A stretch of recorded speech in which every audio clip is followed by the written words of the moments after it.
Eles dizem que o luto é como um quarto escuro e trancado por dentro. Mas e quando a única porta de saída te leva direto para os braços do homem mais frio e implacável que você já conheceu? Elisa Souza tinha 29 anos, mas sentia que havia vivido o dobro. A morte do seu marido, Otávio, não trouxe apenas o silêncio de um apartamento vazio na capital. Trouxe gavetas cheias de cobranças, contas bloqueadas e um abismo financeiro que a engoliu viva. Aquela fazenda perdida no coração de Minas Gerais era a última herança que lhe restava. A única tábua de salvação antes de perder absolutamente tudo. Sabe aquele momento em que a vida te empurra para a beira do precipício e você precisa decidir se desiste ou se aprende a voar na marra? É exatamente assim que a Elisa se sentia. Se você já teve que reunir seus pedaços para recomeçar do zero, deixa o seu like neste vídeo e se inscreve no canal Clichê Proibido. A história de hoje vai tocar no fundo da sua alma. A respiração de Elisa estava pesada. Ela apertou a pasta de documentos contra o peito como se fosse um escudo. Ela não estava ali para pedir favores. Estava ali para cobrar uma dívida de terras que salvaria sua vida. O que ela não sabia era que o dono daquela terra não era do tipo que cedia. João Ferreira não administrava a fazenda. Ele era a fazenda. Aos 36 anos carregava o peso de um sobrenome tradicional e cicatrizes que ninguém via. Ele cresceu ouvindo do pai que o amor e a fraqueza andavam de mãos dadas, e por isso transformou seu próprio coração em uma fortaleza impenetrável. Mãos calejadas, olhar cortante, poucas palavras. Uma solidão que já havia virado um hábito confortável. Quando Bento, o velho capataz, avisou que havia uma moça da cidade no portão, João apenas trincou o maxilar. Ele odiava forasteiros. Odiava interrupções. A dor dela era barulhenta por dentro. O silêncio dele era ensurdecedor por fora. Se está perdida, dona. A rodovia fica a 15 quilômetros voltando por onde veio. A voz de João soou grave, áspera, como pedregulhos rolando em uma estrada de terra. Elisa engoliu seco, mas ergueu o queixo. Ela havia prometido a si mesma que não choraria mais, não na frente de estranhos. Não estou perdida, Sr. Ferreira. Meu nome é Elisa Souza, viúva de Otávio Souza. E nós precisamos conversar sobre a escritura das terras do vale. A menção do nome de Otávio fez a expressão de João escurecer como o céu antes de uma tempestade. Ele não deu um passo para trás. Não a convidou para entrar. Apenas a analisou de cima a baixo, julgando suas roupas finas e sua postura defensiva. Para ele, ela era apenas mais um problema embalado em seda. A contragosto, João a deixou entrar no escritório da fazenda. O cheiro de café forte e madeira de lei invadiu os pulmões de Elisa. Ela sentou-se na ponta da cadeira de couro, sentindo-se uma intrusa. Com as mãos trêmulas, mas a voz firme, ela colocou os papéis sobre a mesa de mogno. Otávio possuía 30% das terras baixas da sua propriedade. Vim negociar a venda da minha parte para você. Preciso do dinheiro, e acredito que o senhor não queira vizinhos indesejados. Quantas vezes a gente veste uma armadura de orgulho só para esconder o quanto estamos apavorados por dentro? Elisa estava apavorada, mas a coragem não é a ausência do medo. É agir apesar dele. João nem sequer tocou nos papéis. Ele encostou-se na cadeira, cruzou os braços imensos e soltou uma risada baixa, sem humor algum. Seus olhos se cravaram nos dela, desmontando cada defesa que a viúva paulistana havia construído. O seu advogado não fez o dever de casa, viúva. João inclinou-se para a frente, apoiando as mãos calejadas na mesa, o rosto perigosamente perto do dela. Otávio nunca foi dono dessas terras. Elisa congelou. O chão pareceu sumir debaixo de seus pés. Isso é mentira. Eu tenho os documentos assinados por ele. Ele pode ter assinado o que quisesse. A voz de João baixou um tom, revelando uma mistura perigosa de raiva e pena. Seu marido não te deixou apenas dívidas em São Paulo, Elisa. Ele deixou um rastro de mentiras aqui. E antes de morrer, ele apostou a parte dele naquelas terras em um jogo sujo. E adivinha com quem ele perdeu? Os olhos de Elisa se encheram de lágrimas contidas. O coração batia descompassado. O último fio de esperança que a mantinha de pé acabava de ser cortado pelas mãos daquele fazendeiro bruto. Ela estava presa, sem dinheiro, sem ter para onde voltar. E agora, inteiramente à mercê do homem que ninguém conseguia domar. A mente de Elisa tentou processar as palavras de João, mas era como tentar segurar água com as mãos. Uma aposta, um jogo sujo. O marido por quem ela havia chorado, o homem cujo luto a consumia, havia apostado o único futuro que lhe restava. O escritório com cheiro de mogno e café de repente pareceu encolher. O ar tornou-se rarefeito. Elisa tentou se levantar da cadeira de couro, erguendo o queixo em um último esforço para manter a dignidade intacta. Ela precisava sair dali. Precisava voltar para o carro, trancar as portas e gritar até a garganta rasgar.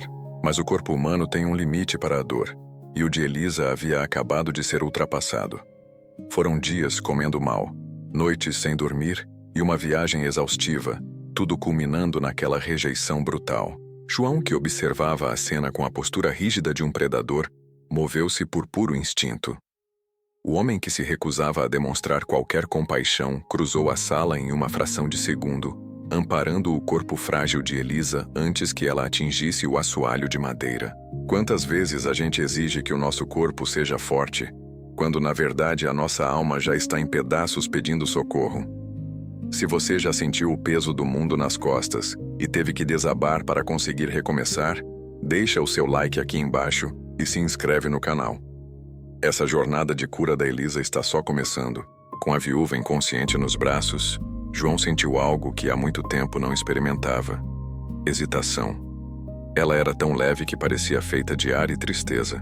"O que você fez com a menina, João Ferreira?" A voz firme e inconfundível ecoou do corredor. Aurora Ferreira parou na porta do escritório.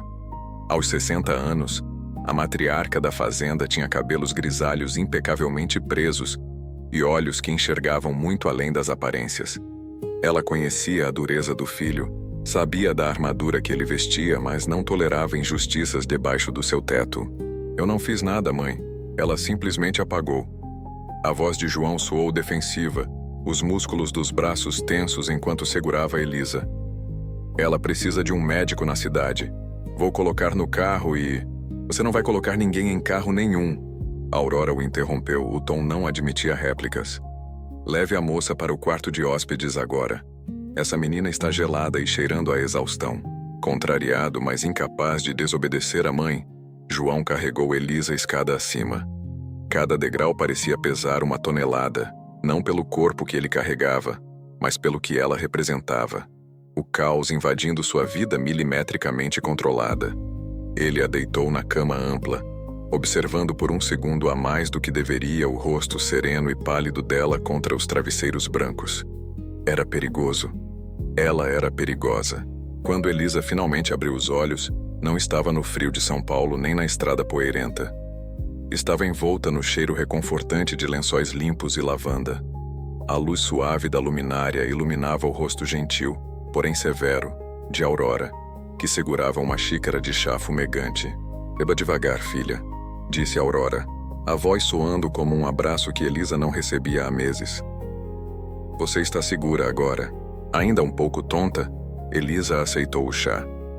O calor do líquido desceu por sua garganta, trazendo-a de volta à realidade. E com a realidade, veio a urgência. Ela não podia ficar ali.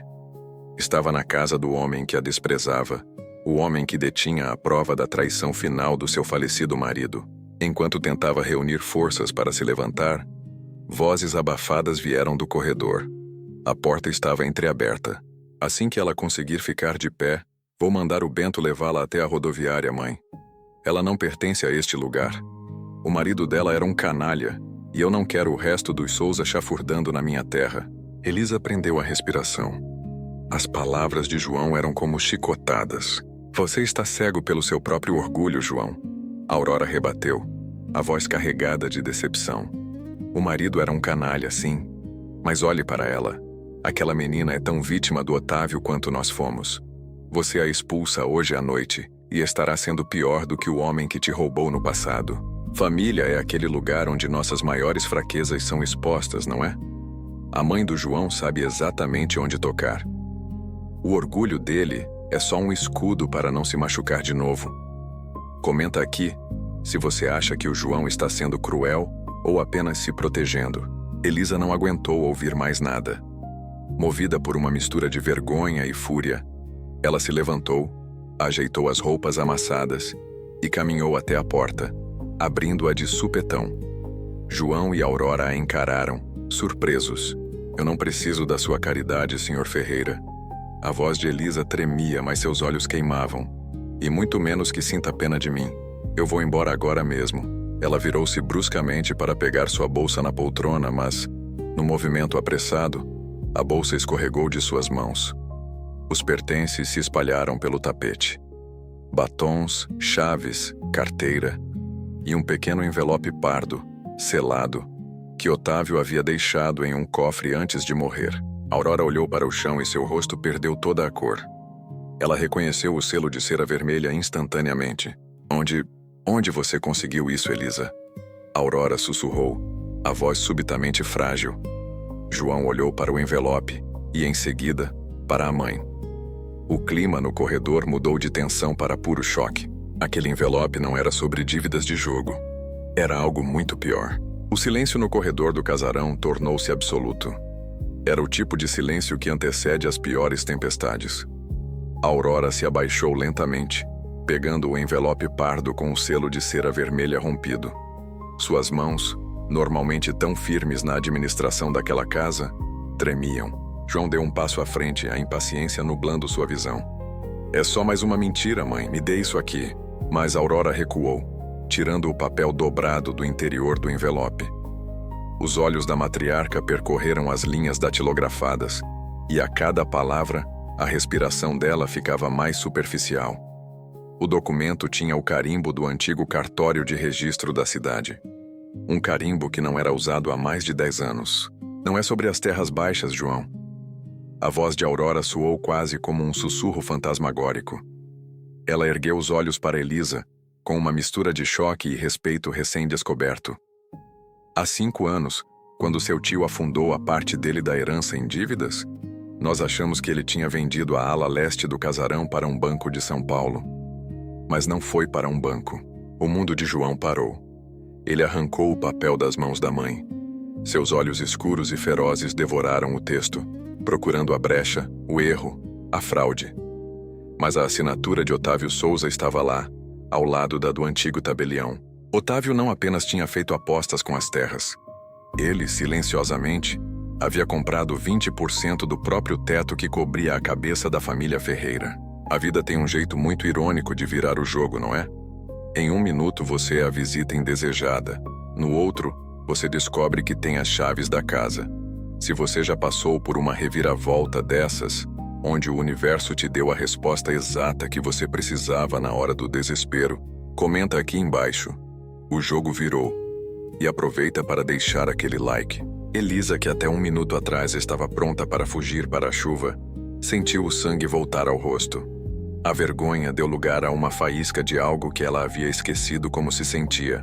Controle. João amassou as bordas do documento, os nós dos dedos brancos de tanta força. Ele olhou para Elisa. O desprezo em seu olhar agora disputava espaço com uma fúria territorial e perigosa. O santuário dele havia sido violado. E a invasora estava parada ali, no tapete do seu corredor. Isso não muda nada. A voz de João era baixa, um rosnado contido. Eu compro a sua parte. Pago o dobro do que esse pedaço de papel diz que vale. Amanhã cedo você assina a transferência e vai embora. Elisa olhou para o chão, para os seus pertences espalhados. Ela olhou para a porta de saída, para a noite escura lá fora, e depois para a postura imponente e intimidadora de João. Até ontem, ela teria aceitado o dinheiro e corrido. Mas o luto e a rejeição a haviam esgotado. Ela estava cansada de fugir. Eu não quero o seu dinheiro, Sr. Ferreira. A voz de Elisa saiu incrivelmente calma, ecoando pelas paredes de madeira do casarão. Eu não tenho para onde ir. E pelo que parece, eu não sou uma hóspede na sua casa. Eu sou a dona da ala leste. Portanto, eu fico. Aurora soltou uma risada abafada e incrédula, cobrindo a boca com a mão. João fuzilou a mãe com o olhar antes de voltar sua fúria para Elisa. Você não duraria uma semana morando aqui. Este mundo não é o seu. Então me assista tentar. Ela sustentou o olhar dele sem piscar. Na manhã seguinte, a fazenda acordou com um clima diferente. Havia uma linha invisível dividindo o casarão.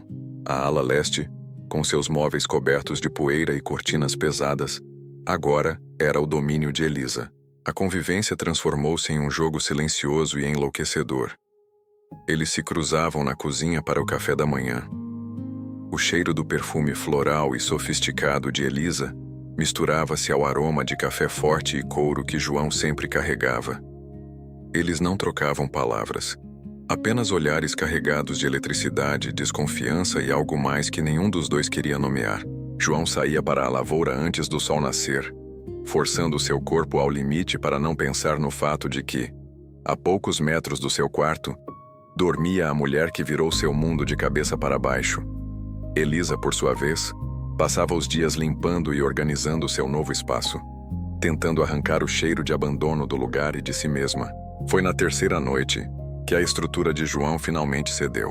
Uma tempestade violenta desabou sobre a fazenda, derrubando a energia elétrica de toda a região. O casarão foi engolido pela escuridão.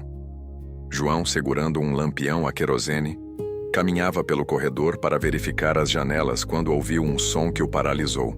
Vinha da ala leste. Não era o som do vento batendo nas vidraças. Era o choro sufocado e desesperado de alguém que não conseguia mais respirar no escuro. Movido por um instinto que ele jurava ter enterrado há anos, João abriu a porta do quarto de Elisa de uma vez, a luz do lampião revelando uma cena que faria seu coração endurecido falhar uma batida.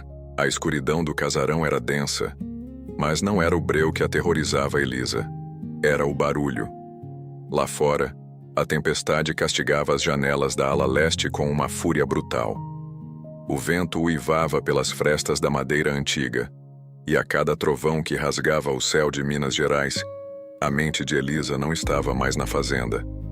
Ela estava de volta àquela noite em São Paulo, a noite em que o pneu derrapou no asfalto molhado, a noite em que o som do metal sendo esmagado contra a mureta levou a vida de Otávio e destruiu a dela. Para o mundo, Elisa era a viúva elegante de postura inabalável. Mas no escuro, encolhida no canto do quarto com as mãos tapando os ouvidos, ela era apenas uma mulher presa nos destroços do próprio trauma. O peito subia e descia em uma agonia silenciosa. O ar não entrava. O pânico a engolia viva, roubando-lhe a voz e a força. Ele não viu a dona de um pedaço da sua casa. Ele não viu a forasteira. Ele viu uma alma se afogando. João soltou o lampião sobre a cômoda com pressa, sem se importar se arranharia a madeira de lei. O fazendeiro bruto, o homem que nunca dobrava os joelhos para ninguém, abaixou-se até o nível dela. Ele ignorou todas as linhas invisíveis que haviam desenhado entre eles naqueles últimos dias. Elisa. A voz dele não soou como um rosnado, mas como um porto seguro. Macia, firme e incrivelmente gentil. Olhe para mim. Ela balançou a cabeça freneticamente. Um soluço escapando de seus lábios trêmulos quando outro trovão estourou lá fora. Tem dores que a gente esconde do mundo inteiro. Até que alguém olha nos nossos olhos e diz: eu tô aqui, você não precisa ser forte agora. É nesse momento que a gente desaba, mas também é aí que a gente começa a curar. Se você já teve alguém que foi o seu porto seguro no meio de uma tempestade, deixa um coração nos comentários e não esquece de curtir o vídeo. Sem pensar duas vezes, João sentou-se no chão ao lado dela. Ele não a forçou a falar. Ele não disse que era apenas chuva. Com uma delicadeza que ninguém acreditaria que aquelas mãos calejadas possuíam, ele segurou os pulsos dela, afastando gentilmente as mãos pequenas dos ouvidos.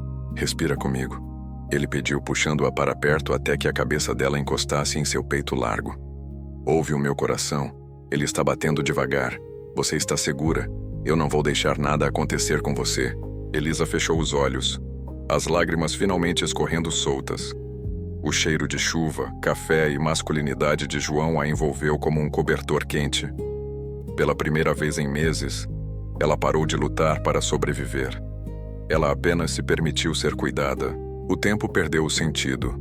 A tempestade lá fora começou a perder a força, transformando-se em uma chuva fina e constante, mas a tempestade dentro deles havia acabado de mudar de rota.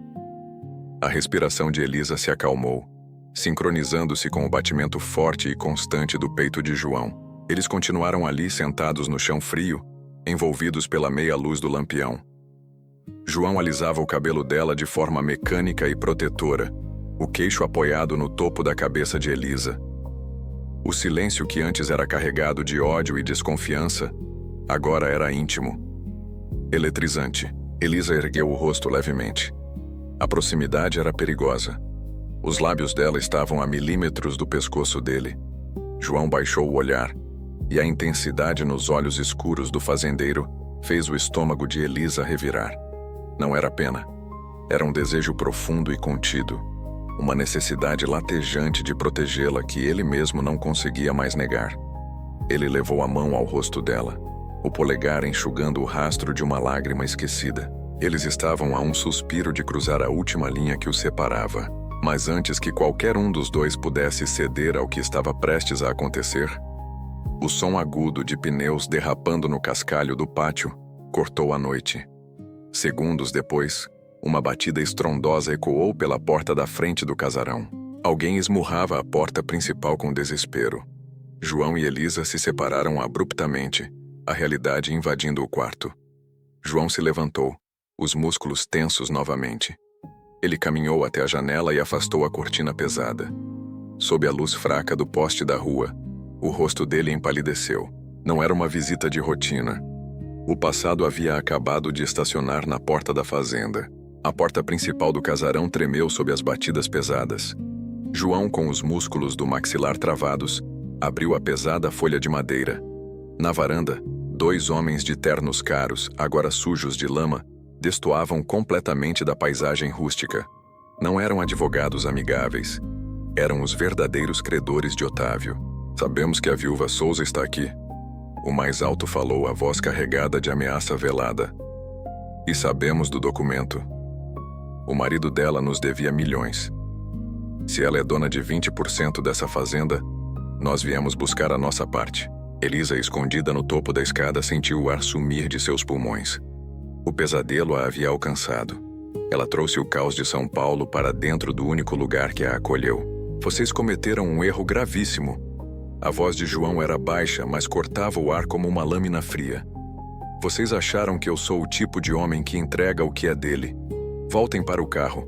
Se pisarem nas minhas terras de novo, não será comigo que vão conversar. A postura predatória de João não deixou espaço para dúvidas. Os homens recuaram, engolidos pelo medo e pela noite. Mas o estrago já estava feito.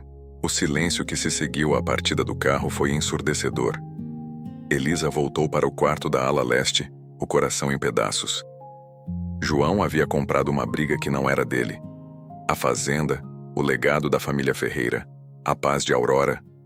Tudo estava em risco por causa dela. Enquanto a madrugada avançava silenciosa, Elisa tomou a decisão mais difícil de sua vida. Ela abriu a pequena mala com a qual havia chegado e começou a guardar suas coisas. Não haveria despedidas. Não haveria explicações. Tem horas na vida em que a maior prova de amor que você pode dar a alguém é ir embora. Elisa percebeu que, para proteger o homem que a salvou, ela precisava se sacrificar.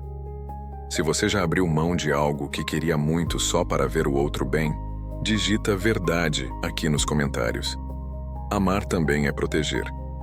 Antes que o sol nascesse, ela caminhou na ponta dos pés pelo corredor. Deixou o documento do cartório sobre a mesa de centro, rasgado ao meio, abrindo mão de qualquer direito sobre a fazenda. O salto de seus sapatos não afundou na terra dessa vez. Ela usava as velhas galochas que encontrou na varanda. Ela estava pronta para voltar ao escuro. A estrada estava coberta por uma névoa fria. Elisa caminhava há quase 1 hora, tremendo, as lágrimas misturando-se à garoa fina que começava a cair. De repente, o som de um motor potente quebrou o silêncio do campo. Faróis altos rasgaram a neblina. A caminhonete preta de João atravessou a estrada, freando bruscamente de forma atravessada, bloqueando o caminho de Elisa. "O que você acha que está fazendo?" Ele exigiu, a voz embargada por uma emoção que ele não conseguia mais conter. Salvando você. Elisa gritou de volta, a voz falhando pelo choro. Eles vão tirar tudo de você, João. Eu sou um erro. Eu sou só mais uma dívida. Eu não posso destruir a sua vida. João parou a centímetros dela. As mãos grandes, acostumadas ao trabalho bruto, seguraram o rosto de Elisa com uma delicadeza desesperada.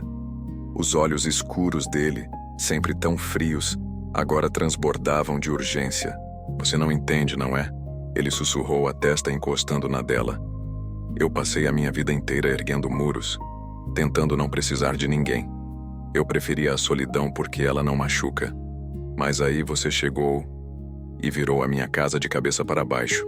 A chuva apertou, lavando o orgulho, o medo e o passado de ambos. Deixa eles tentarem tirar essa fazenda de mim. João continuou, a voz rouca e definitiva. Eu construo outra, mas eu não posso te deixar ir, Elisa. Porque você é a única coisa no mundo que eu não suportaria perder. E ali, no meio da estrada de terra, sem armaduras, sem heranças malditas e sem passado, ele a beijou. Um beijo intenso, molhado pela chuva e com gosto de recomeço. O fazendeiro que ninguém conseguia domar havia finalmente se rendido ao amor. E Elisa descobriu que não precisava mais fugir porque, pela primeira vez na vida, ela estava exatamente onde deveria estar. Em casa. Nem todo recomeço é fácil. Às vezes, o amor vem para desmontar todas as nossas defesas e provar que, até nos corações mais endurecidos, a esperança ainda pode florescer. Um ano depois, o cheiro de café forte ainda domina a varanda do casarão dos Ferreira. Mas agora, ele se mistura suavemente ao perfume floral de Elisa. A velha ala leste não é mais um depósito de poeira e lembranças amargas.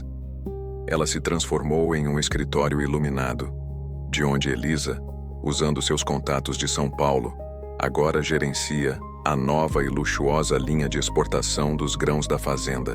E aqueles cobradores, com a ajuda do Dr. Vicente, o advogado de Elisa, foi provado na justiça que Otávio usava assinaturas falsificadas para contrair as dívidas milionárias.